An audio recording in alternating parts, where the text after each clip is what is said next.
Good day, YouTube. What is going on, guys? Welcome back to another vlog. Actually just finished up at the gym. Decided not to record up today.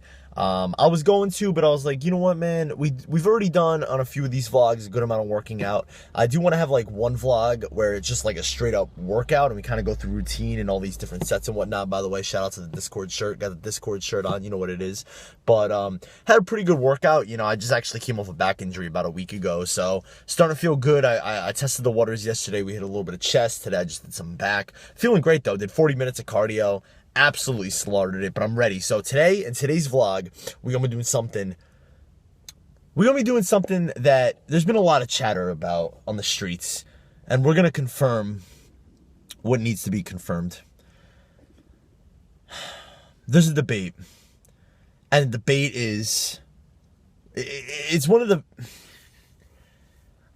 I don't know how I can even explain this. It's one of those things that, what's better? Yankees, Red Sox, Duke, UNC, all the great rivalries, you know, Lakers, Celtics. We're going to figure out in today's vlog who has the best spicy chicken sandwich, Chick-fil-A or Wendy's. The time is here. The time is now. I'm at the mall. We're going to go pick up the food. We need to solve this once and for all, boys and girls.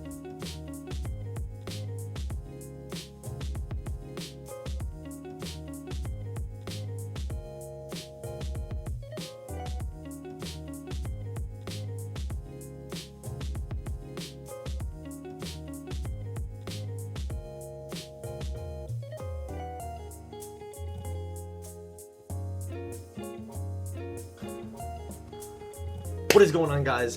Back at the house. We retrieved both sandwiches. We have the Wendy's spicy chicken sandwich, as well as the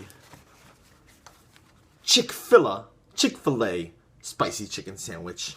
Now, the way we're going to be doing this is we're going to be having a rubric, kind of like you do in school, and we're going to have certain things. Of course, taste is going to be by far the most important. However, presentation, how it looks, maybe even the smell. I haven't really thought this one through too much, but big fan of Gordon Ramsay and Kitchen Nightmares and all those kind of TV shows, so it's gonna be kind of fun to do. So we're gonna start off on some first initial thoughts at looking at two of the sandwiches. I'm gonna hold them up here. The presentation between the two, we got the Chick-fil-A right here on my right and the Wendy's on my left. And the presentation, I mean, it's gotta go to Chick-fil-A. I mean, look at this thing.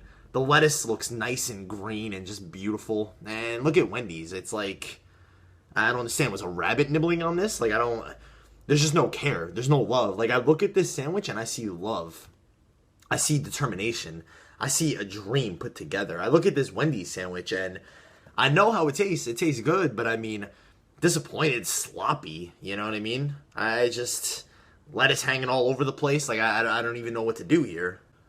Honestly, like I said, I haven't played with the sandwiches at all, but just based off pure presentation, you gotta go with Chick-fil-A on the presentation. I mean, I'll let you guys decide. Look at this.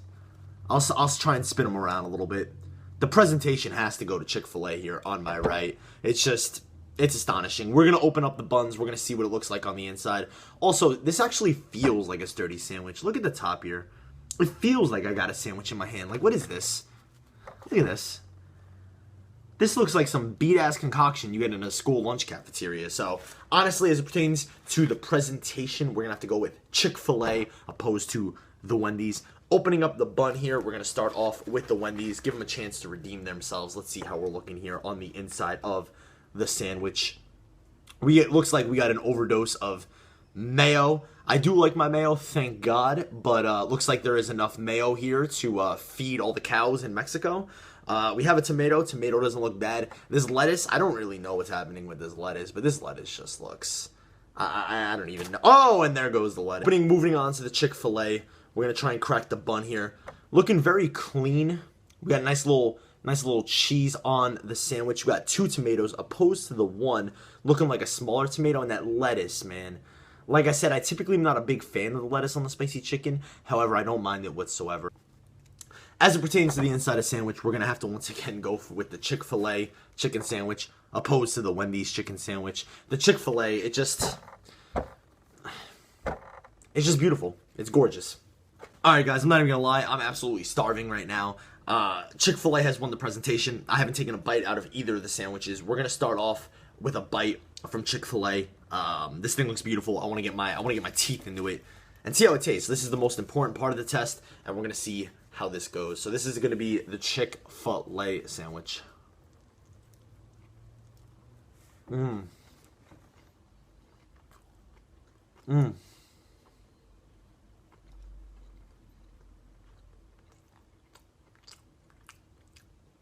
Now that's a sandwich right there. That literally just tastes like a little bit of heaven was just inside me. I just had Jesus Christ inside me or something like that. That is incredible. Look at that white meat. Look at that white meat. That is beautiful.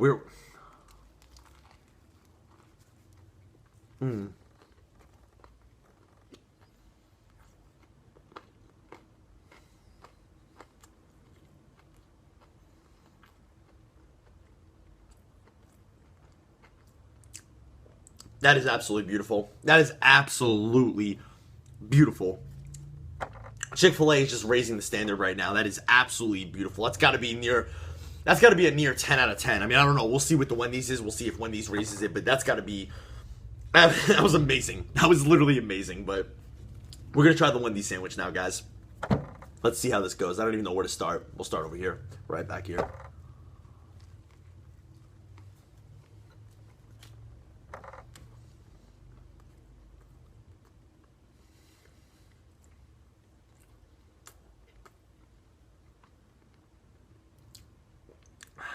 It's very good. It's very good. They have, obviously, they're different places. I'll show you guys the white meat. It looks good, man. It looks good, I'm not gonna lie. Just off pure spice alone, I gotta say the Chick-fil-A is a little more spicier, for sure. The Chick-fil-A is definitely a little more spicier. I really do like the adaptation of the pepper jack cheese on the Chick-fil-A. On the Wendy's that is not offered, there's actually no cheese. They both have lettuce and tomato. I guess the only real difference, really, in both sandwiches is the fact that Wendy's decided to throw tons of mayo on their sandwich, where Chick-fil-A decided to go with cheese. And I don't really even taste the sauce here. I'm not sure if they actually have, like, their own sauce on the sandwich or not. I don't really taste the sauce, but definitely as spice is determined, we're going to have to go with the Chick-fil-A. Definitely a little bit spicier. It's one of those that it kind of hits you after the fact. Wow, both sandwiches, though, are really incredible. I started my spicy chicken career with Wendy's. I discovered it when I was young, probably in middle school, 8th grade, or maybe 9th grade in high school. And, man, there was a Wendy's close to my house, and I used to always ask my mom for it, man. She ever went to Wendy's? Mom, give me a spicy chicken. Mom, give me a spicy chicken. But after going recently for the first time ever to Chick-fil-A, the chatter started coming out because I started really preaching the word, you know what I mean? I was like a Catholic who turned something else, Jewish, I don't know, but, so what I'm going to do now, guys, is I'm going to finish the sandwiches, and then right after I finish the sandwiches, I'm going to come up with the final results, and yes, I'm going to eat both sandwiches. I burned like 400 calories plus at the gym today, at least from cardio, so we're going to finish the sandwiches. I'll let you guys know what the final results are.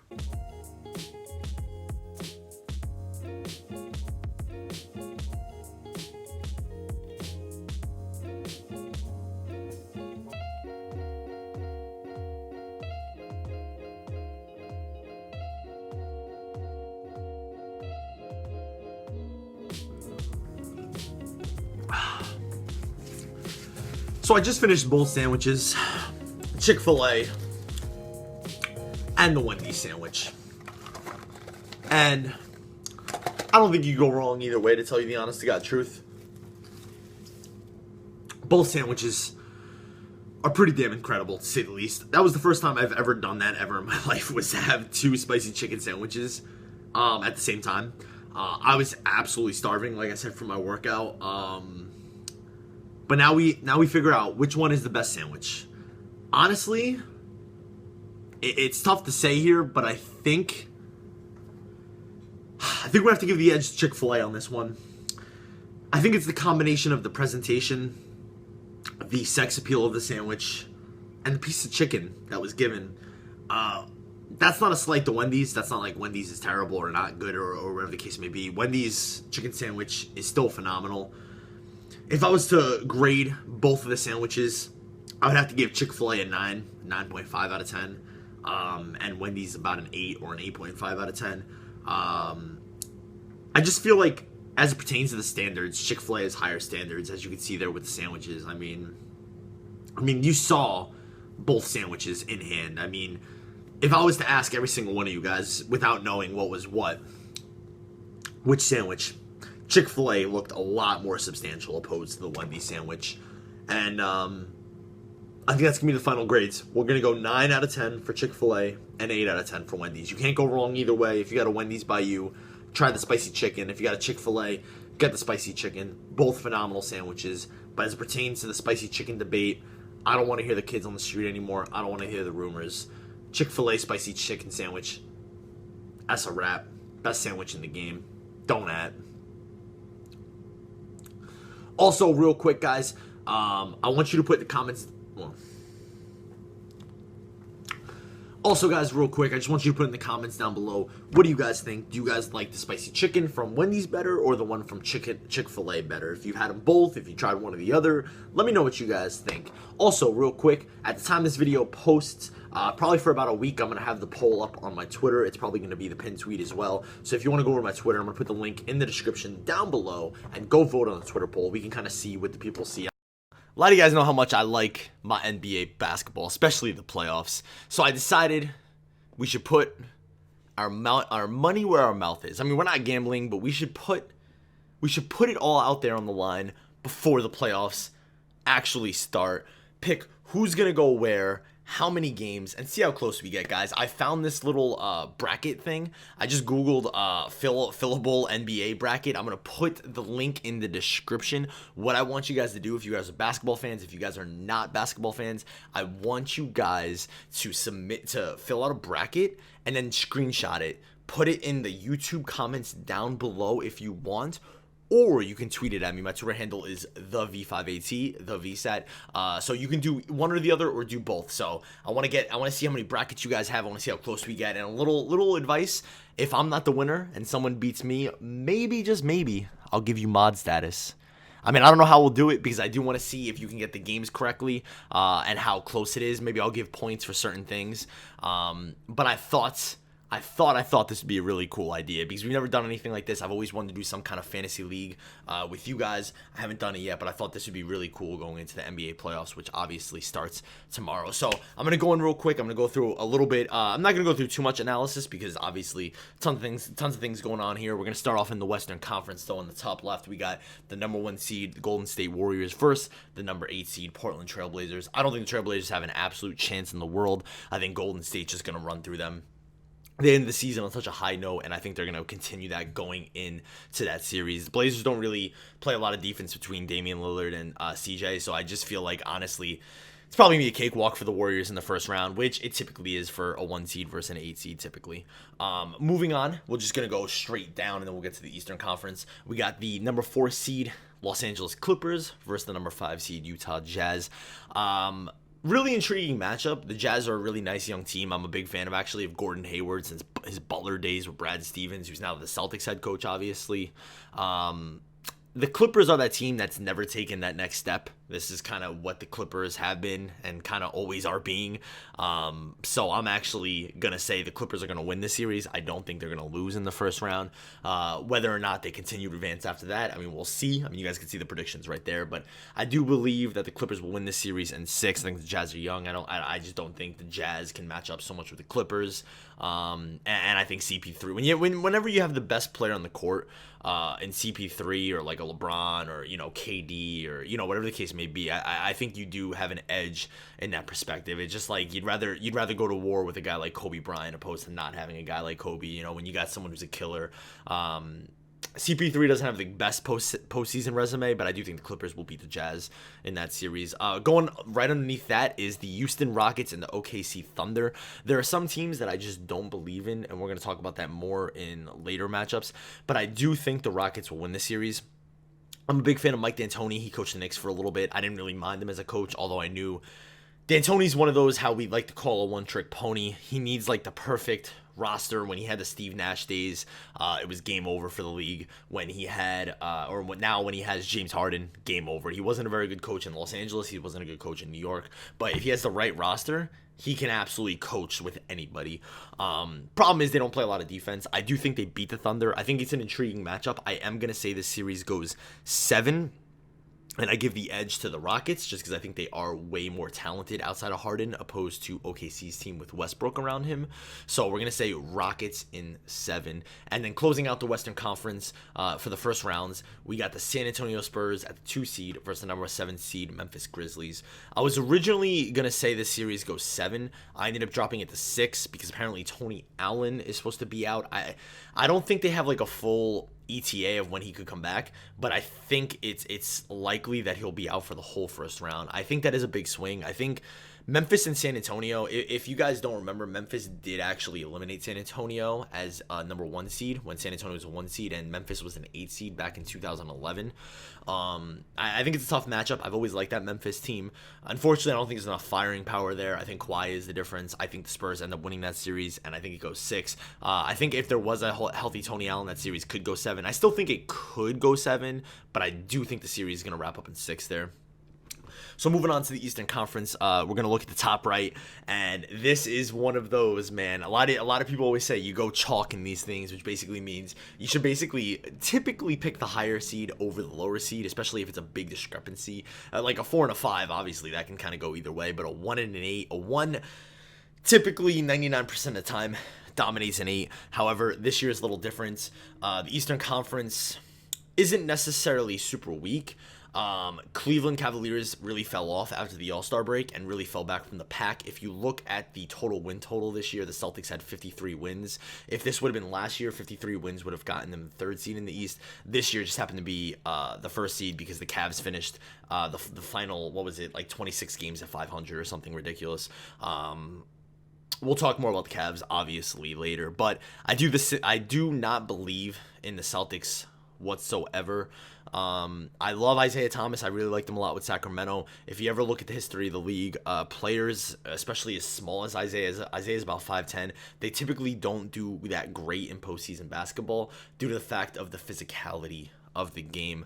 I'm not like a big fan of the Bulls or like the Bulls, but at the end of the day, they do arguably have the best player in the court, at least by Jimmy Butler. And I don't know, man. I feel like Dwayne Wade still got some a little bit left in him. I know they don't really mesh, especially with Rajon Rondo, but I just think the way the postseason plays is just so different than the regular season. I'm going to give the edge to the Bulls here. I wouldn't doubt if the Celtics win this series. However, I was mentioning this earlier. I don't believe in the Celtics whatsoever. I currently live in New England. You guys know I'm a New Yorker. I don't have hatred. This isn't like a hate thing whatsoever. I don't believe in the Celtics team. They've gotten bounced in the first round the past 2 years. They lost to the Atlanta Hawks last year in 5, and during that series, Isaiah Thomas shot 39% from the floor. Now, I am aware that obviously Isaiah Thomas has made strides, and he was an unbelievable player this year in the regular season, but we've seen this act before. Talking about the Mike D'Antoni teams back in Phoenix. Obviously, those teams like advanced to the Western Conference Finals and such, but I don't believe in the Celtics team. I'd like to be proven wrong. If I'm wrong, I'll come out here and say it. I know this one's a leap, but you know, every once in a while, you got to have one of these. You know what I mean? You got to have an upset. I am saying the Bulls will win first round in 7. That is my prediction, but I wouldn't doubt if the Celtics win it, and even if they win it in 5. I'm just saying I'm going to roll with Bulls in 7 in that. Book it. Right under that, we got the 4 seed Washington Wizards versus the 5 seed Atlanta Hawks. I'm rolling with the Wizards here in 5. I mean, the Hawks have always been that team. They're like a respectable playoff team. They obviously lost a few key pieces like Horford and Korver. That was part of the team last year, and I don't think they're gonna do much. I do like John Wall. I've liked John Wall since he came into the league. I think he's finally taking the steps forward to progress as a great point guard. And I do think the Wizards will win that series somewhat easily in 5. Under that, we got the Toronto Raptors versus the Milwaukee Bucks. I think this is a really interesting matchup. I like my boy Giannis Antetokounmpo. I don't even know how to say his name. Make fun of me, whatever, bro. He's nice. I like him. He's on the rise. I really look forward to probably watching the series because I don't really get to watch much of Giannis or the Milwaukee Bucks for that matter. But from everything that I've been reading and listening to, I do think they win a few games in the series. I honestly feel like the series will go 5. I'm going to say 6, though. But I can see it going 5. I think Toronto is the real deal. I think they're better than they were last year. They really upgraded. Getting Serge Ibaka was huge. Kyle Lowry coming back. If he can fall into the mix, I think this team This team is really good. I think this team is probably the second best team in the Eastern Conference, even though records would obviously dictate otherwise in the regular season. And then, of course, under that, similar to Golden State in the West, I do think this will be a sweep. Cleveland wins the series easily. Not much to talk about there. They win in 4. Going to the Eastern Conference semifinals, we got the number 1 seed. We got the number 8 seed, Chicago Bulls, who upset the Celtics, versus the number 4 seed, Washington Wizards. I think Wizards win this one.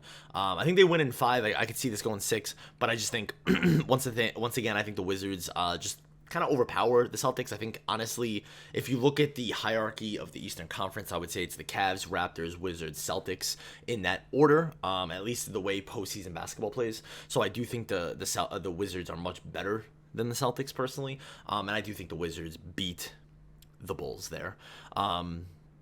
Under that, we got the Toronto Raptors versus the Cleveland Cavaliers. I think the Cavs win this in 6, although part of me wants to say 7. The difference at the end of the day is LeBron James, no doubt about it. I saw this Toronto team actually live a couple nights ago, and DeRozan was unbelievable. I mean, we all know how good DeRozan and even Kyle Lowry is, but it was unbelievable to watch DeMar DeRozan play live. I'm not even gonna lie. It was really awesome to see him play at Madison Square Garden. I mean, he dropped like nearly 40, and he didn't even play the end of the fourth. He didn't even play anything in the fourth quarter. But yeah, I'm gonna say the Cavs win this one in 6. However, I could totally see this going 7. And I think this is probably Cleveland's toughest matchup. And I think every game is really close in this series. And then, of course, moving on to the Eastern Conference semifinals, we got the Cleveland Cavaliers versus the Washington Wizards. I'm going to say the Cavs win this in 6. I kind of want to lean towards 5, though.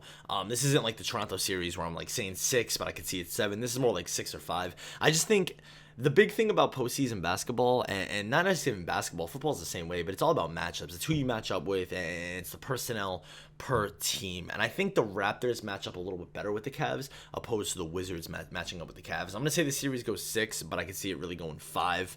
Once again, I mean, when you have the best player in the world, I'm going to give the benefit of the doubt to LeBron James. I know you guys know I'm a huge LeBron fan, but I like to call things the way I see them. And at the end of the day, back in the day when you had Jordan all those times, he was the difference. I think it's similar to LeBron in this extent, in this sentence. The reason I say that, obviously, is also you got to give the man the benefit of the doubt. He's been the 6th straight NBA Finals, and until someone proves otherwise that they're the new king, I think you got to give that one to LeBron. So I just realized anyways that we literally went through all the Eastern Conference, and I only did the first round of the Western Conference. I apologize about that. I got a little carried away. So we're going to continue here with the Western Conference semifinals. We got the Golden State Warriors versus the Clippers. I just think Golden State has their number. You know, this was like a rivalry that seemed like it was brewing a few years ago, but I think Golden State is... I don't think Golden State really has too much troubles in this playoffs. This team is unbelievable. They do have some personnel problems. I think they're very soft, but I mean, they're an unbelievable team. I mean, they were a 73-win team last year and added Kevin Durant. Now, the bench has gotten a little weaker as a result of that, but a lot of guys have been finding themselves, guys like David West and stuff like that who've come over from San Antonio. So I do think Golden State Warriors win this series. They win it in 5. I mean...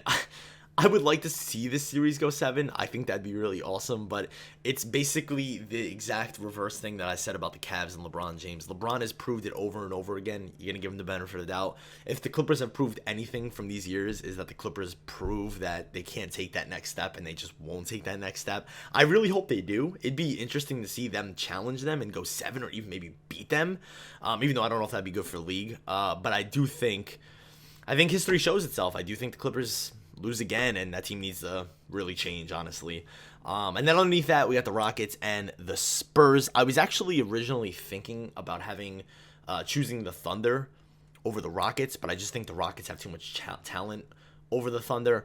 I think the Spurs win this one easily. It just goes back. I mean, they had a great year. Coach of the year should be Coach of the Year Mike D'Antoni, arguable MVP in James Harden, but it's the D'Antoni system, man. Until it proves otherwise, man, they're not doing anything this year. I mean, they went around in the playoffs. That's enough. But I do think the Spurs win this series in 5. And then, of course, the Western Conference semifinals, guys. We got the Golden State Warriors versus the San Antonio Spurs. I think the series ends in 6. I think San Antonio's old. Kawhi really has to lead them. It's not really like the other years where you can look back to the Spurs where it was kind of a big 3 between Timmy, who was the best, and then you had Ginobili and Parker. I think this year it's obviously really Kawhi Leonard.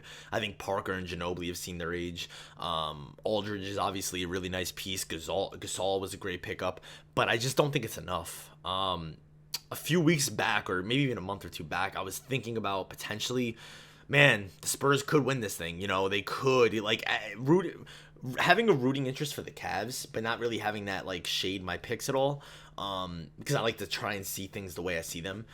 I don't want to see the Spurs. As a Cavs fan rooting for LeBron James, I do not want to see the Spurs in the finals. I'd rather see the Warriors. I do honest to God, think that's a better matchup. Now, I will say this. If one team was to beat the Cavs, I'd rather be the Spurs as opposed to the Warriors. But if I'm facing a team in the finals, rooting for the Cavs and LeBron James, I'd rather play the Warriors than the Spurs. There's no doubt about that. But like I said, I just think Golden State's a better matchup, and I think they beat the Spurs pretty easily in 6. And then here we go, the NBA Finals matchup. I think we go 7 again. Obviously, being Golden State again, but I do think the series goes 7. I think before the season started, I chose the Cavs in 6. However, the thing that bothers me a little bit is the way the Cavs ended the season. Now, I do think they find themselves during the playoffs and they really start, playing a lot better defense. Because the defense has really lacked. I think LeBron's obviously 14th year in the league. I think his defense is starting to dwindle there a little bit, but I do think they need to play way better team defense. And I think the reason why the Cavs won last year was the physicality. They dominated the boards, they dominated the glass, they dominated inside. And they roughed up Curry, man. It's like we were talking about earlier with the postseason history with Isaiah Thomas. Same with Steph Curry, man. Steph Curry's been part of how many NBA Finals games now? About 13 games. He's had really only 2 good games. Little guys like that, they don't do well in this atmosphere of basketball. It's very physical and it's a little too much. Now, obviously, you can say the added piece of Kevin Durant, maybe that brings up Steph, and I could totally see that. But I'm going to have to roll with Cleveland here with everything that I saw. I think LeBron's the difference. I think one thing that's really underrated too is the Cavs are inside the Warriors' psyche. Kind of like I think the Warriors are in the Clippers' psyche, and so on and so forth. I think that means a lot. You know what I mean? I think psychologically, LeBron has always owned Durant, and he's really owned this Warriors team. I mean, even if you date back to 2015 where the Cavs lost Kyrie and Love, I mean, LeBron dominated that series. So I think, honestly, if the team can stay healthy going in, I'm going to go with the Cavs in 7 over the Warriors. So I hope you guys did enjoy that, by the way. I didn't want to make this too long in the tooth. I feel like some matchups I talked about a little bit more opposed to others. I mean, some I really wanted to breeze through this a little bit quickly, but you know, I love my basketball, so I figured we rant and rave a little bit. If you guys have any critiques or criticisms or whatever you think is going to happen in the NBA playoffs, please leave in the comments below. And like I said, I'm going to leave the description for this bracket down below. So if you want, fill it out, Giazzo it, or just copy it. I don't know, take a picture of it, send it to me, tweet it at me. I don't know if you could post pictures in YouTube comments. If you can't, I mean, try it, or you know, put it in Twitter or something like that. Tweet it at me. Like I said, my Twitter handle is the vlogsat, and maybe we'll do a little incentive, man. If someone beats me, maybe I'll give them mod or so on and so forth, and we'll kind of see how everyone's brackets line up and whatnot. But this is my bracket. I got the Cavs in 7 over the Warriors in the NBA Finals. I'll give you guys one last look. And yeah, I'm gonna gear up for a live stream here in a little bit, guys. I hope you guys have enjoyed this vlog so far. But yeah, so we're gonna gear up for a live stream here, guys, and we'll see you in the stream.